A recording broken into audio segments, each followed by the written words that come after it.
Good morning, everyone. My name is Daffa Khrisadi, and welcome to Breaking News. Indonesian singer Hindia recently faced backlash after using a stage decoration that resembled satanic imagery during his concert. Many people, especially on social media, found that the design offensive and culturally inappropriate.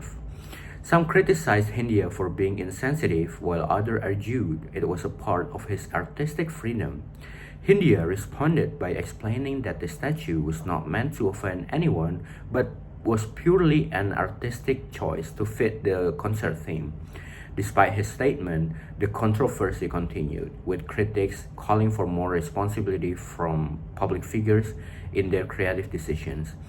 To address the issue, Hindia promised to involve cultural and religious experts in the future stage design to avoid similar misunderstandings. He also offered a public apology to anyone who felt uncomfortable or disrespected by the decoration. This controversy highlights the ongoing challenge of balancing artistic freedom with cultural respect in Indonesia. It serves as a reminder for artists to be more mindful of the cultural context while creating their work. India also hopes this incident can encourage a more constructive dialogue between artists and their audience. And we will move on to the next news about traffic e-ticketing system in Indonesia. Indonesia has introduced a new electronic ticketing system to improve road safety and reduce traffic violations. The system uses camera and sensors to automatically detect offenses such as speeding, running red lights, and not wearing seat belts.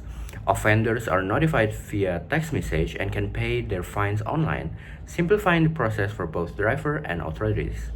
While many people support this modern system, there have been complaints about potential errors and concern over personal data privacy. Some drivers worry that technical glitches might result in false fines, and others question whether the system will be fair and transparent. To address this concern, the government has implemented a system for drivers to contest tickets they believe are unfair. They also assure that the public that the system undergoes regular maintenance to reduce technical errors. Additionally, they promise strict data security protocols to protect users' personal data.